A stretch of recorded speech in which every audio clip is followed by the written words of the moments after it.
Engkau urapi dalam Roh Kudus-Mu, baik hamba-Mu juga yang akan sebentar menyampaikan firman, tetapi dalam pengurapan Roh Kudus Tuhan, sehingga kami dapat menerima firman itu menjadi satu kekuatan, menjadi satu iman di dalam kehidupan kami, sehingga kami dapat pulang dengan sukacita daripada Tuhan, dan kami dituntut diarahkan untuk menyembah kepada Tuhan.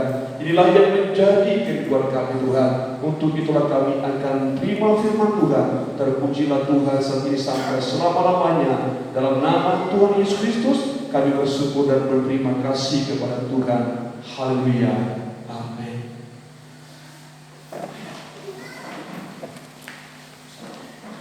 Baik, puji Tuhan, saudaraku yang dikasihi oleh Tuhan. Sebelum kita datang menyembah sujud di hadapan Tuhan, marilah kita kembali mempersiapkan hati kita untuk menerima sebagian kebenaran firman Tuhan, sebagaimana Roh Kudus nanti memberikan dalam hati kita, menempatkan firman itu dalam hati kita. Biarlah hati kita tetap memiliki hati yang lemah lembut, hati yang penuh sukacita atas firman Tuhan yang sebentar kita dapat terima di dalam kehidupan kita bersama-sama. Kita akan kembali membaca dalam kitab Mazmur pasal yang ke-95. Ini menjadi satu peringatan, tentu peringatan dari seorang pemazmur bagi umat bangsa Israel yang hidup pada zaman itu. Tetapi oleh karena kebaikan Tuhan, peringatan ini juga menjadi satu peringatan bagi saya dan saudara, untuk kita tetap bisa menjadi kehidupan yang lemah lembut di hadapan Tuhan, bukan kehidupan yang keras hati, tetapi kehidupan yang lemah lembut. Di sini kita melihat satu pernyataan yang mengatakan, jangan keraskan hatimu seperti timah-timah. Saudaraku yang dikasihi Tuhan, ini pengalaman yang sudah terjadi bagi umat bangsa Israel. Tetapi firman Tuhan mengatakan semua yang tertulis ini akan menjadi satu peringatan bagi kita, untuk membawa kita semakin belajar banyak. Jangan kita mencontoh kehidupan-kehidupan yang sudah berlalu, yang mengeraskan hati di hadapan Tuhan. Mari kita akan baca, saudaraku yang dikasihi Tuhan, Mazmur 95 dimulai dari ayat yang ke-7. Puji Tuhan. Ya. Sebab dialah Allah kita, ya, dan kitalah umat kepalaannya, dan kawanan domba tuntunan tangannya. Pada hari ini sekiranya kamu mendengar suaranya, ya, janganlah keraskan hatimu seperti di Meriba, seperti pada hari di masa di padang gurun. Puji Tuhan. Ini satu peringatan, tentu peringatan yang disampaikan oleh seorang pimpinan terhadap umat yang dipimpinnya. Kita tahu, saudaraku yang dikasihi oleh Tuhan, bahwa orang Israel adalah umat pilihan Tuhan, adalah umat yang sangat dikasihi oleh Tuhan. Tetapi oleh karena kehidupan umat bangsa Israel adalah kehidupan yang begitu keras hati, keras tentu dikatakan degil hati, maka ini berulang-ulang harus disampaikan, berkali-kali harus disampaikan, dan itu akan menjadi satu peringatan besar dalam kehidupan umat bangsa Israel. Dan ini pun saudaraku, jika firman Tuhan ini disampaikan kepada kita berulang-ulang, ada maksud dan rencana Tuhan dalam kehidupan kita, supaya jangan ada di antara kita yang memiliki hati seperti umat bangsa Israel, yaitu hati yang keras. Dalam pasal ini kita bisa melihat beberapa contoh atau beberapa bukti yang dinyatakan oleh pemazmur ini, merupakan satu perbuatan atau satu sikap yang dimiliki orang Israel yang mengeraskan hatinya kepada Allah, yang membuat dalam hidup kita jangan sampai itu terjadi. Ya, jangan sampai perilaku, jangan sampai sifat ini tetap dipertahankan oleh kehidupan anak Tuhan. Tetapi kita belajar bagaimana kita memiliki hati yang lemah lembut atas kebenaran firman Tuhan, supaya jangan sikap-sikap seperti sikap yang dimiliki umat Tuhan atau umat Israel ini ada di dalam hati saya dan hati saudara. Di sini kita pertama melihat di dalam ayat yang ke-9, sikap yang dikatakan dengan keras hati itu tentu ada yang dilihat oleh Tuhan dalam hati umat bangsa Israel. Maka Tuhan katakan mereka umat yang keras hati. Mari coba kita lihat di dalam ayat yang ke-9 apa yang dikatakan pemazmur, puji Tuhan. Terus kan? Ya.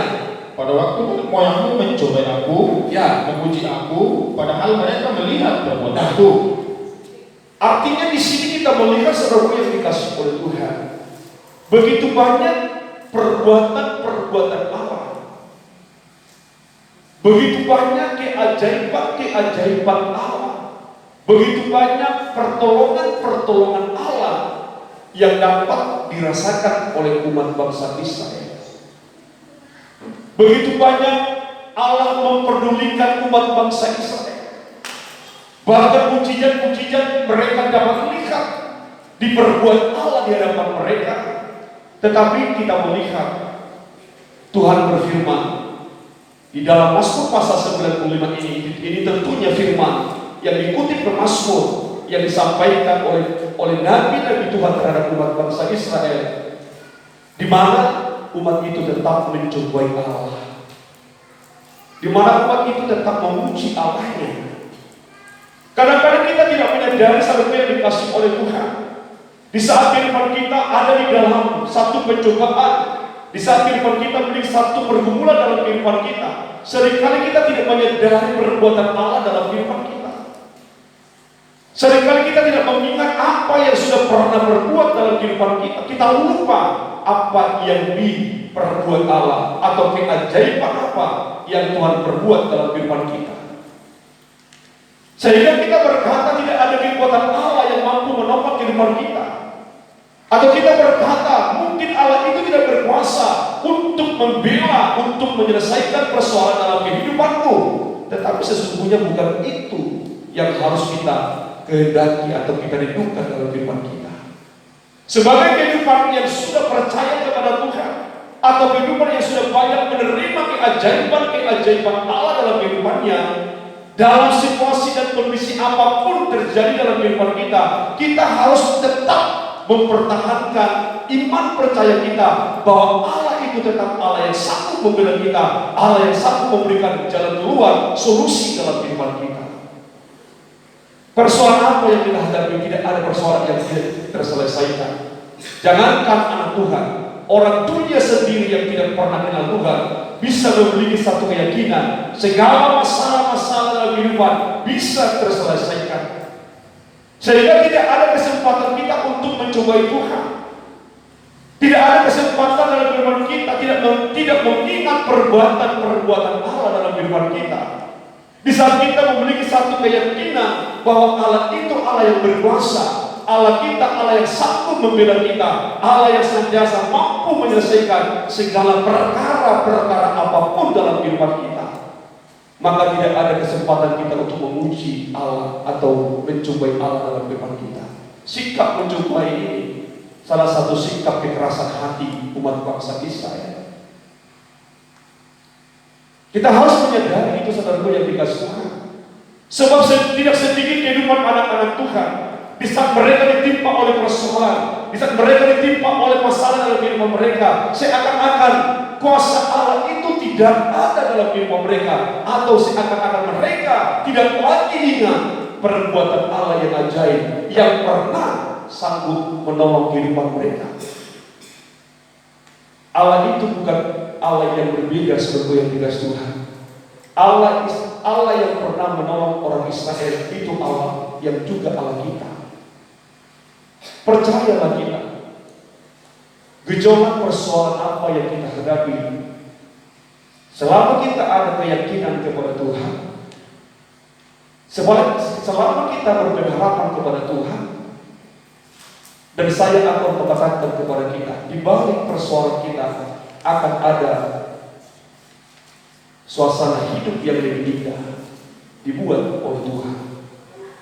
Seandainya orang Israel memiliki pengharapan tetap kepada Tuhan di tengah-tengah pencobaan yang mereka alami, tetapi mereka tetap berpengharapan kepada Tuhan, bukan mencobai Allah, bukan memuji Allah dalam hidup mereka, maka di balik suasana pencobaan, di balik kesengsaraan yang mereka alami, di balik penderitaan yang mereka alami dalam hidup mereka, Tuhan sesungguhnya telah menyediakan sesuatu yang terindah dalam kehidupan umat bangsa Israel.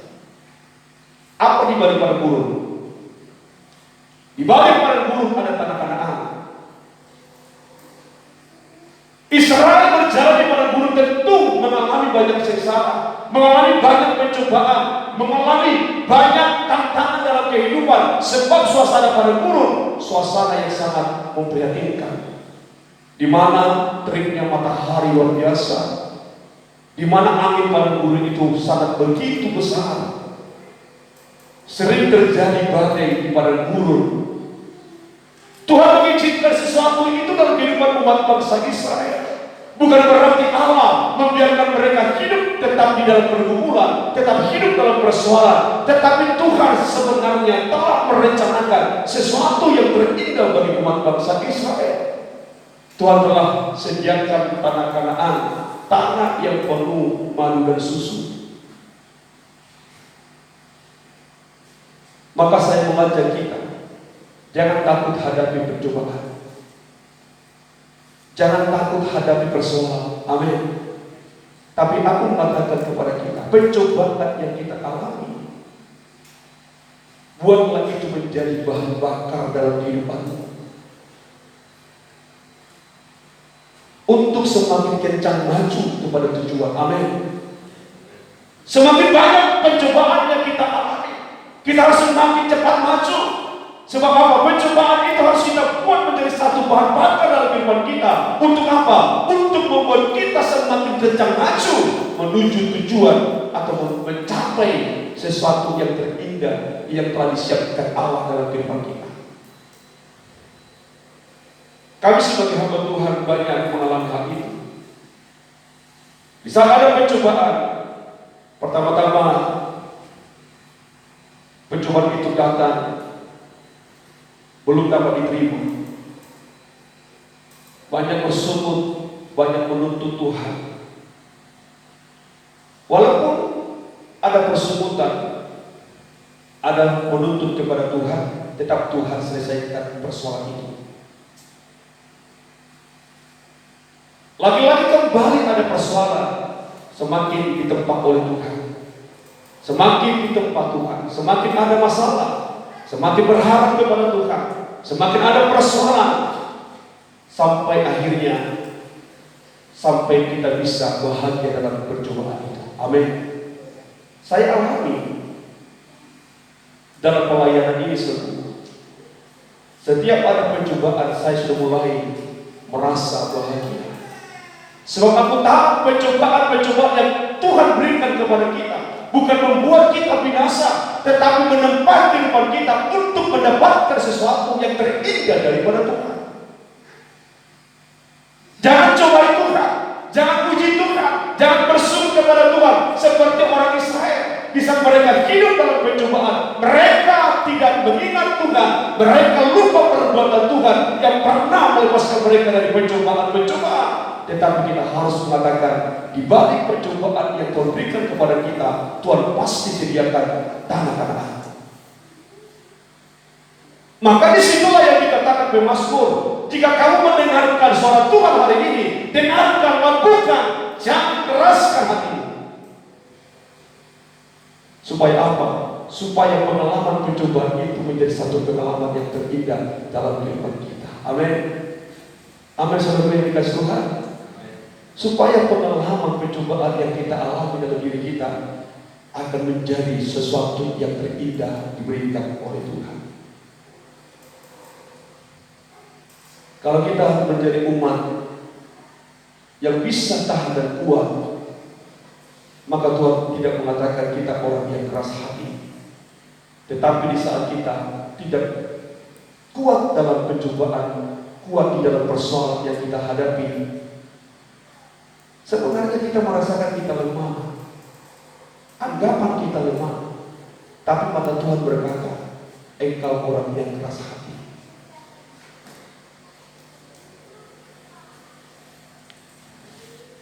Kita berkata, Tuhan, aku tidak kuat, aku tidak mampu. Tetapi sesungguhnya orang yang bukan orang yang lembut hati, tetapi itu orang yang keras hati. Orang Israel sebenarnya adalah orang yang tidak kuat menahan pencobaan-pencobaan yang mereka alami. Seakan-akan mereka mengatakan, oh kami tidak kuat, kami tidak mampu hidup di padang gurun, kami ini binasa.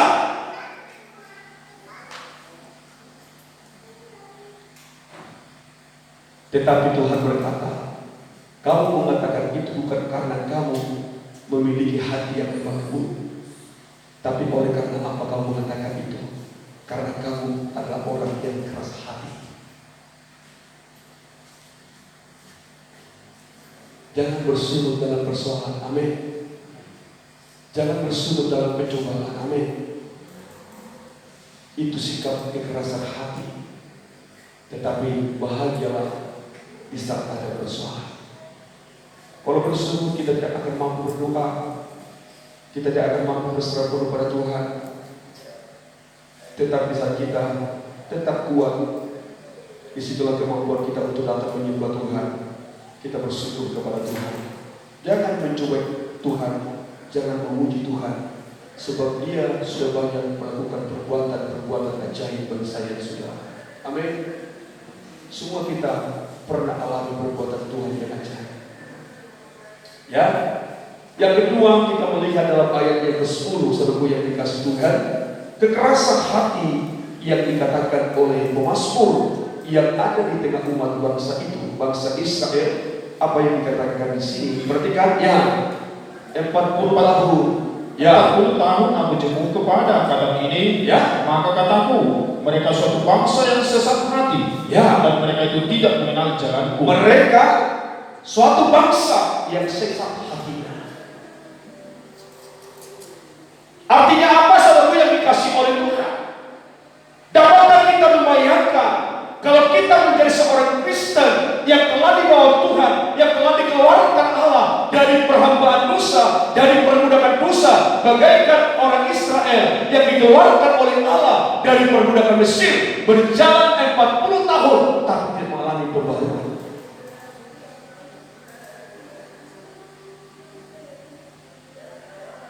Itu yang dimaksudkan oleh Allah. Bangsa ini bangsa yang sesat hatinya.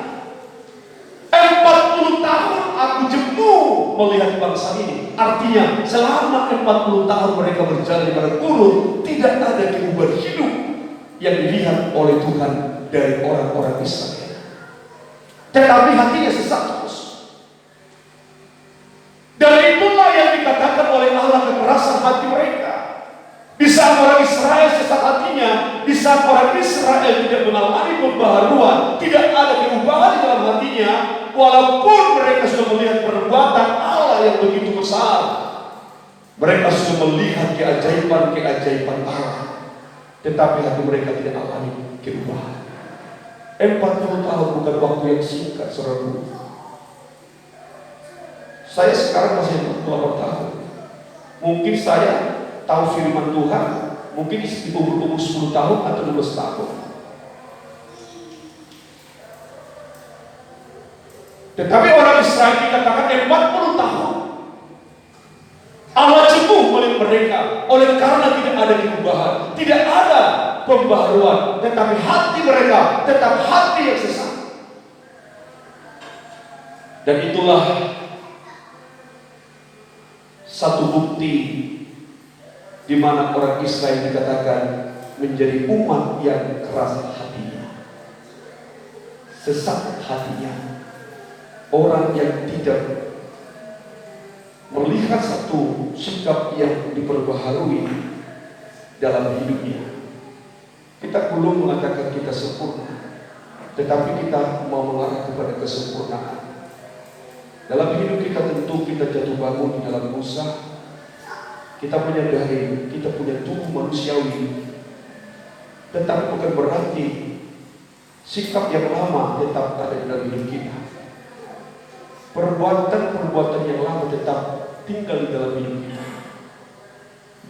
Tetapi kita harus melihat di dalam hidup kita ada perubahan-perubahan, tidak menjadi hati yang sesat seperti umat bangsa Israel. Kita harus belajar Di saat mendengar firman, firman itu harus bisa membentuk hidup kita. Firman itu harus mampu memberikan suatu kekuatan dalam kehidupan kita untuk memperbarui segala sikap hati kita. Inilah yang terjadi di tengah umat bangsa Israel. Terakhir dikatakan oleh Tuhan, dan mereka itu tidak mengenal jalanku.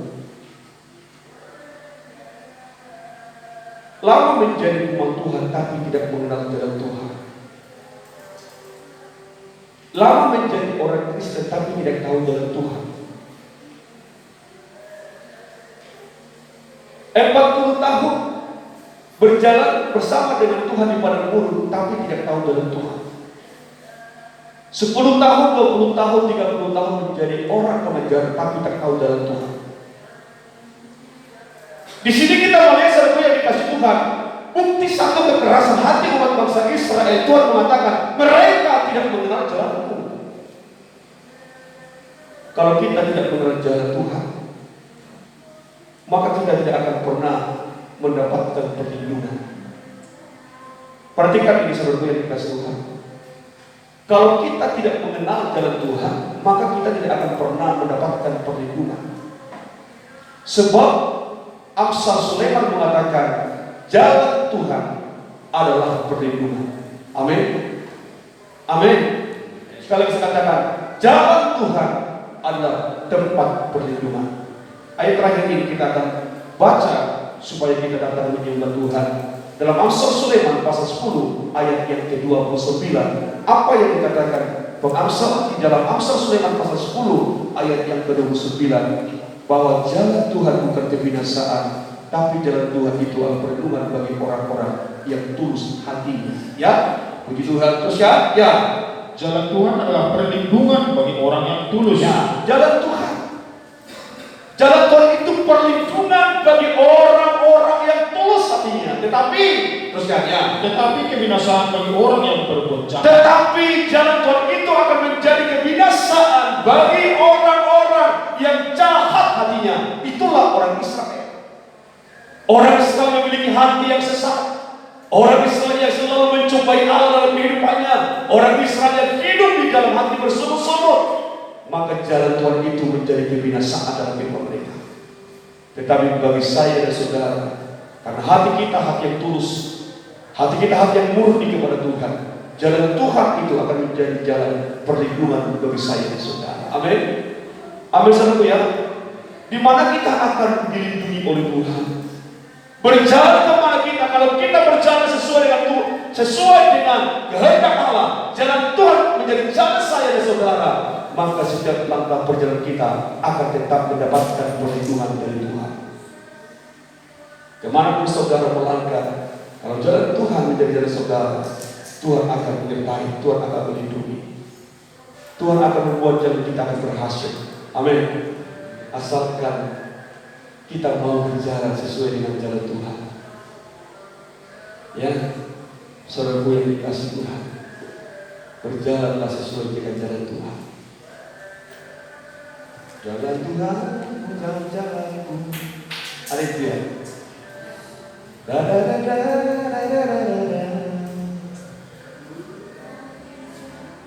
Nantikan Tuhan, pastikan semua indah pada waktunya. Karena Tuhan itu tak terserah.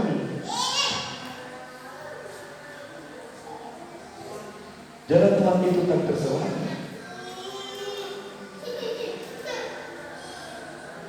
Marilah kita berjalan sesuai dengan jalan Tuhan. Amin. Supaya jalan Tuhan itu membawa kita kepada suasana yang terindah dalam kehidupan kita. Walaupun padang gurun, tetapi kalau kita berjalan dalam Tuhan, padang gurun akan menjadi satu kemuliaan. Padang gurun menjadi satu keindahan dalam kehidupan kita. Amin. Padang gurun itu artinya kesesaran, suasana dalam derita. Padang gurun itu pencobaan, saudara.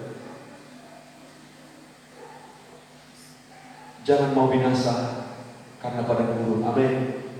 Amin. Oh, amin. jangan mau binasa karena pada guru. Artinya jangan mau binasa oleh karena pencobaan. Nikmati pencobaan yang datang dalam hidupmu. Puji Tuhan. Amin. Amin. Nikmati. Syukuri. Nikmati. Kalau nggak ada pencobaan, mana tahu kita berserah pada Tuhan. Misal kita sudah mulai sedikit berserah kata cobaan, baru ada semangat untuk berserah lagi. Jadi makanya saya mengatakan pencobaan itu harus kita anggap satu bahan bakar dalam iman rohani kita.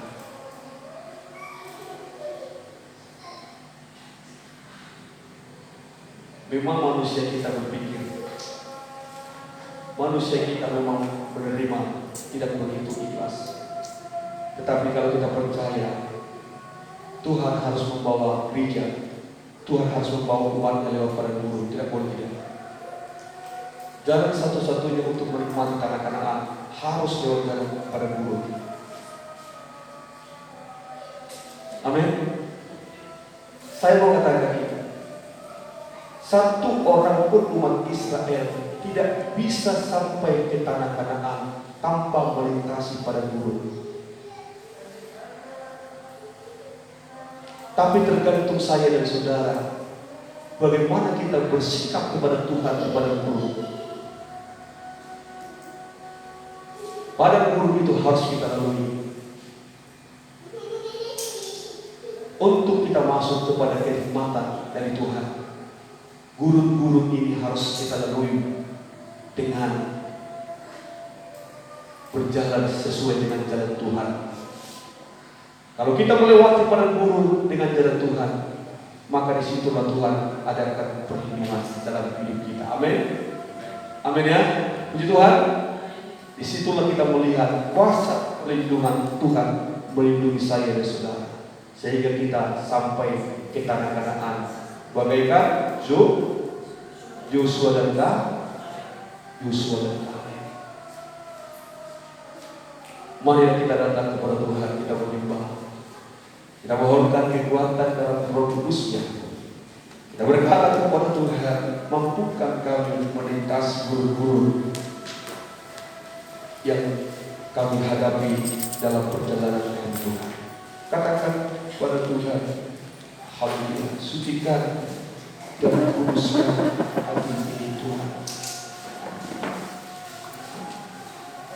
untuk melayani kepada hadirat.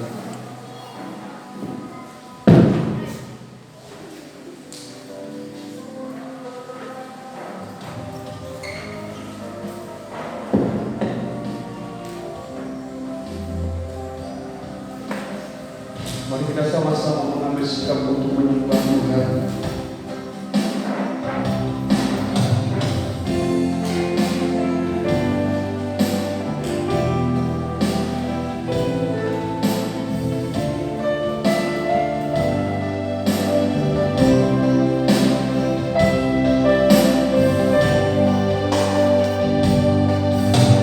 Sucikan dan kuduskan hati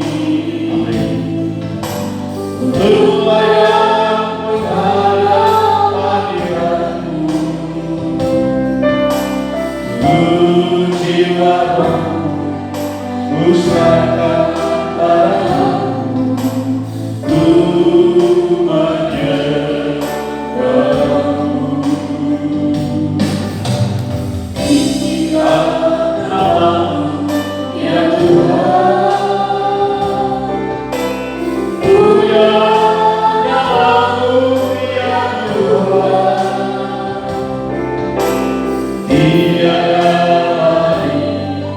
Seperti Engkau ya Allahku, bersama-sama.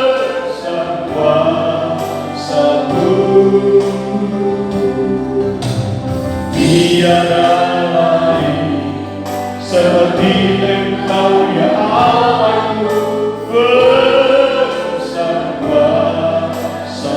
Mari kita kembali, sucikan dan kuduskan hati kami Tuhan.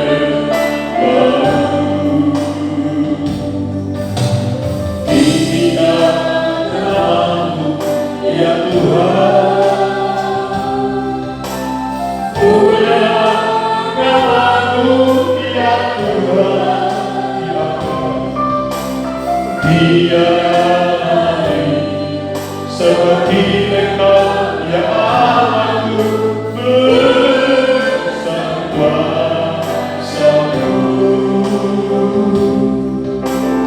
Tiada lain seperti Engkau ya Allahku, besar kuasa-Mu.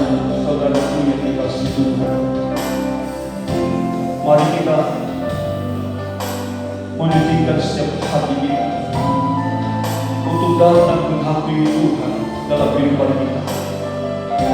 Sebab Tuhan mau kehidupan kita menjadi satu kehidupan yang berkenan di hadapan Tuhan, supaya kita dapat melihat keajaiban Tuhan yang membela setiap kehidupan kita.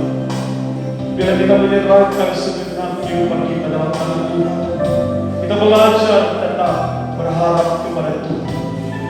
Mari kita mohon akan kekuatan Roh Kudus untuk memberikan kekuatan di dalam jiwa kita. Mari kita kembali pada Tuhan, sucikan, kuduskan kami Tuhan. Haleluya.